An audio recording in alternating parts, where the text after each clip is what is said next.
कौवा और दुष्ट सांप। एक बार की बात है, एक जंगल में किसी पेड़ पर कौवे का एक जोड़ा रहा करता था। वो दोनों खुशी खुशी उस पेड़ पर जीवन बसर कर रहे थे। एक दिन उनकी इस खुशी को एक सांप की नजर लग गई। जिस पेड़ पर कौवों का घोंसला था, उसी पेड़ के नीचे बने बिल में सांप रहने लगा था। जब भी कौवों का जोड़ा दाना चुगने के लिए जाता, सांप उनके अंडों को खा जाता था और जब वो वापस आते तो उन्हें घोंसला खाली मिलता था, लेकिन उन्हें पता नहीं चल पा रहा था कि अंडे कौन ले जाता है। इस प्रकार से कई दिन निकल गए। एक दिन कौवे का जोड़ा दाना चुगकर जल्दी आ गया, तो उन्होंने देखा कि उनके अंडों को बिल में रहने वाला एक सांप खा रहा है।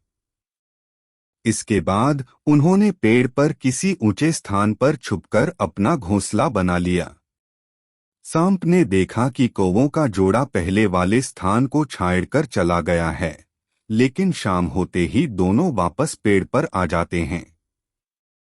इस प्रकार कई दिन निकल गए।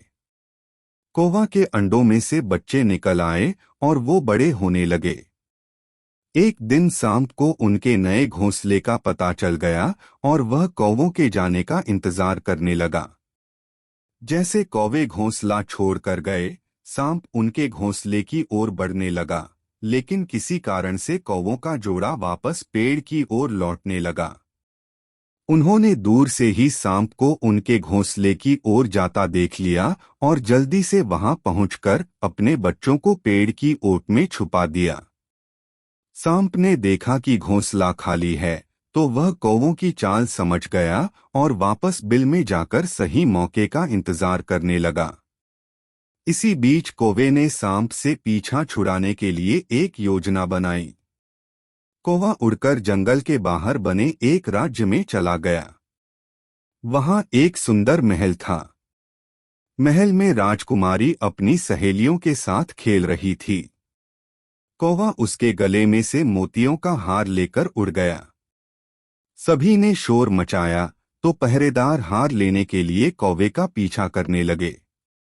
कौवे ने जंगल में पहुंचकर हारा को सांप के बिल में डाल दिया, जिसे पीछे कर रहे सैनिकों ने देख लिया। जैसे ही सैनिकों ने हार निकालने के लिए बिल में हाथ डाला तो सांप फुंकारता हुआ बाहर निकल आया।